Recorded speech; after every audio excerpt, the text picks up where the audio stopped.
조갑제 TV 시청자 여러분 안녕하십니까? 2020년 3월 12일입니다. 총선까지 불과 4일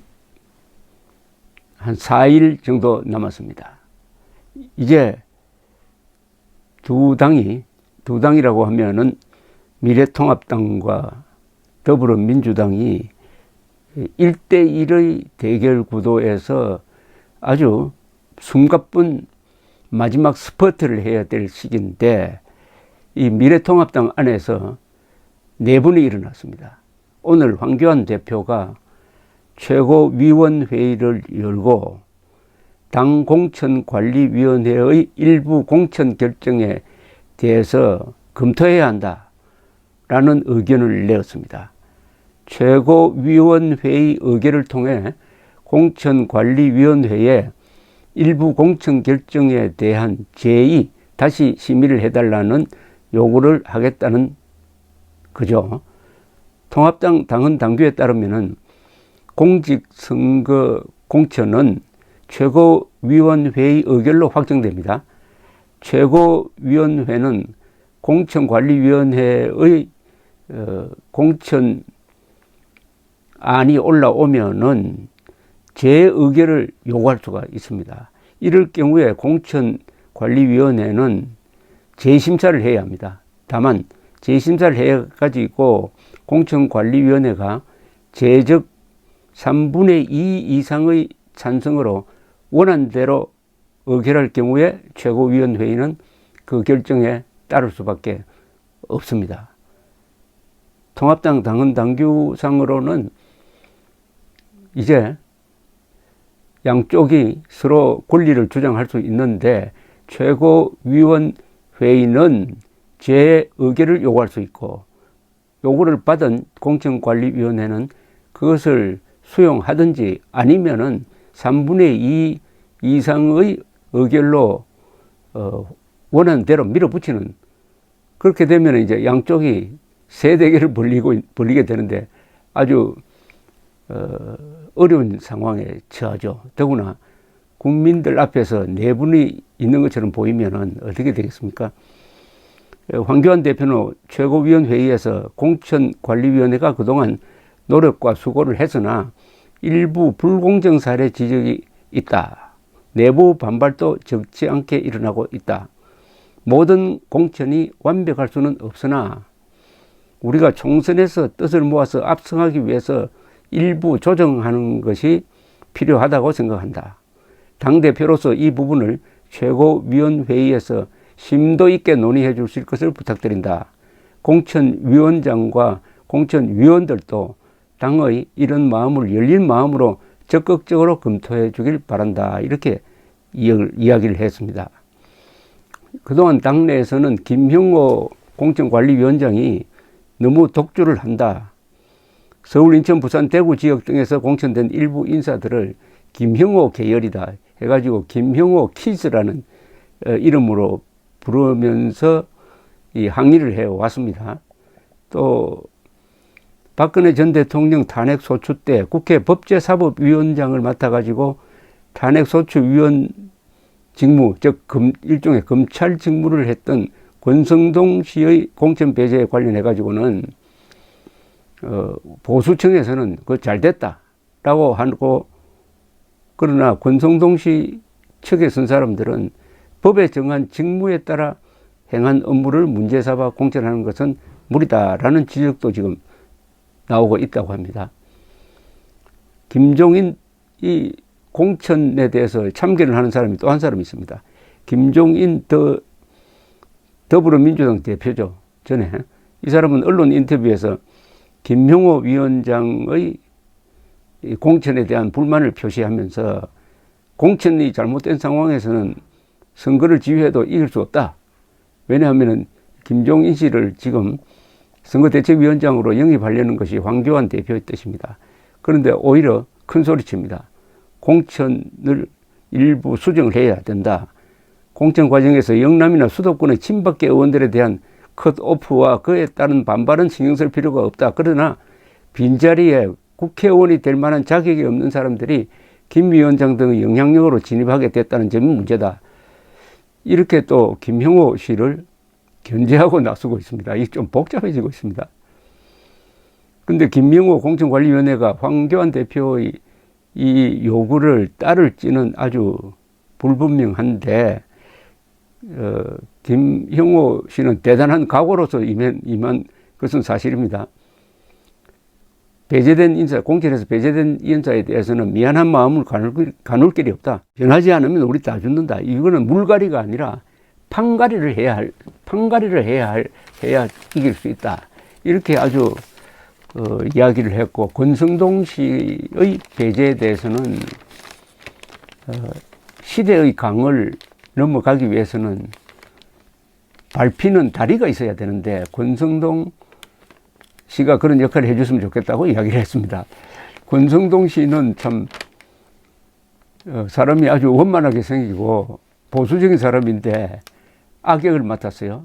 즉 무슨 일을 했느냐면 2016년 12월 9일에 국회에서 박근혜 당시 대통령 탄핵소추안이 의결되어서 헌법재판소로 넘어가서 헌법재판소에서 재판을 할 때 국회를 대표해가지고 소추안을 통과시키도록 하는 책임을 맡았습니다.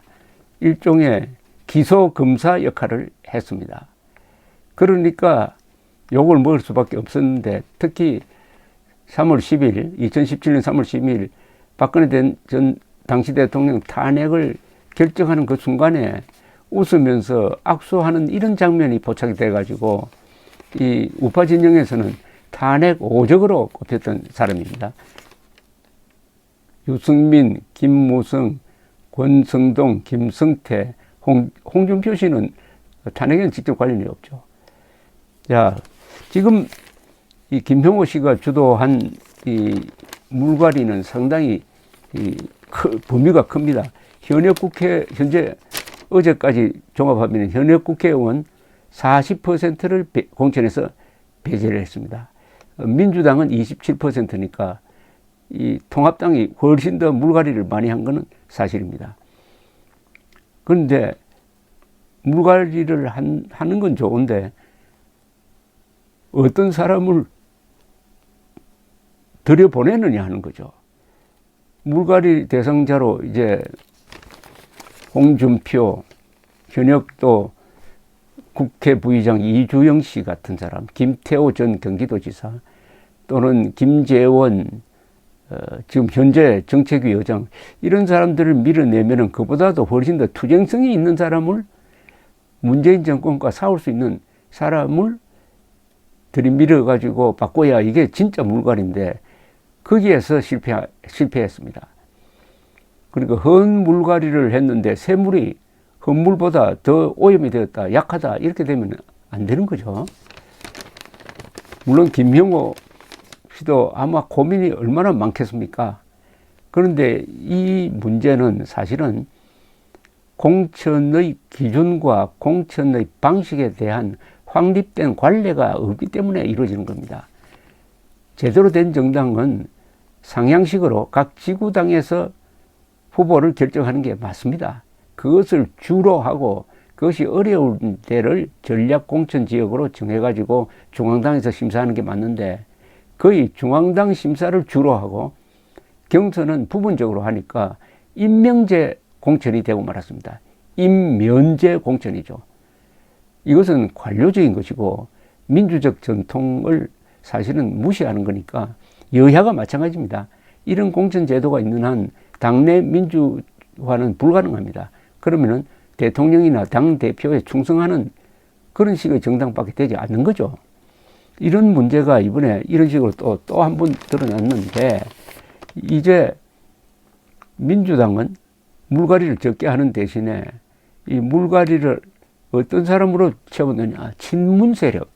그러니까 아주 이거 참 통계를 보면 놀랄 지경인데, 청와대 출신 인사가 70여 명이 민주당 공천에 임해가지고 그중 현재 26명이나 공천을 받았습니다. 그러니까 집권 후반기가 되면은 문재인 대통령이 흔들릴 것이다, 레임덕이 올 것이다. 그것을 철저히 막기 위해서 친문 세력, 운동권 세력, 그리고 청와대 근무 세력, 이들은 극좌익 운동권이 핵심을 이루고 있습니다. 그걸로 똘똘 뭉치겠다. 그러니까 투쟁력을 훨씬 더 강화하고 있습니다. 더불어민주당은 투쟁력을 강화하는데 이 미래통합당은 투쟁력을 약화시키는 공천입니다. 이게 약화시키는 공천이에요. 투쟁력을 약화시키는 공천을 물갈이라는 이름으로 미화를 하고 있는데 여기에 문제가 생겼습니다. 그런데 물론 미래한국당이라는 비례정당을 만들어서 그곳에는 투쟁력이 강한 사람을 비례대표로 뽑을 방법은 있습니다만은 국회에서는 역시 지역구의 배경이 있어야 제대로 싸울 수 있는 것입니다. 그러니까 공천의 목표가 지금 방법이 문제가 아니라 공천의 목표가 뭐냐는 거죠. 김형호 위원장의 공천의 목표는 물갈이를 많이 해가지고 국민들을 감동시켜서 선거에 이기겠다. 그러나 민주당은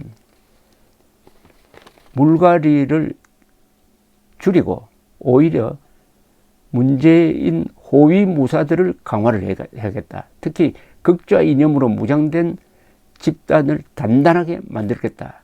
그래서 탄핵 요구가 있더라도 그것을 정면 돌파하겠다. 그리고 언론의 비판은 감수하겠다. 그러나 지금 언론의 비판이 별로 없어요. 이런 더불어민주당의 공천에 대해서 언론의 비판이 매우 약합니다. 그러니까 아무리 잘못해도 그것을 지적하는 언론이 없으면 그냥 넘어가는 겁니다.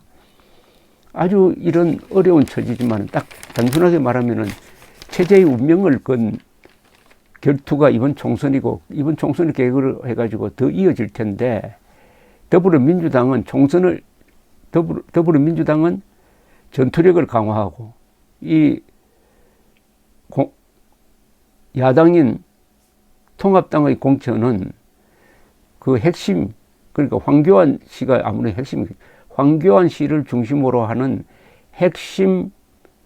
핵심층을 오히려 약화시키고 유승민 계열이라든지 안철수 계열을 우대를 하는 이런 공천이 되고 있다. 투쟁력을 강화하는 공천과 투쟁력을 약화시키는 공천이 이루어지고 있는 데 대한 위기감이 황교안 대표로 하여금 이런 개입 선언을 하도록 한 것이 아니냐 이렇게 판단이 되군요.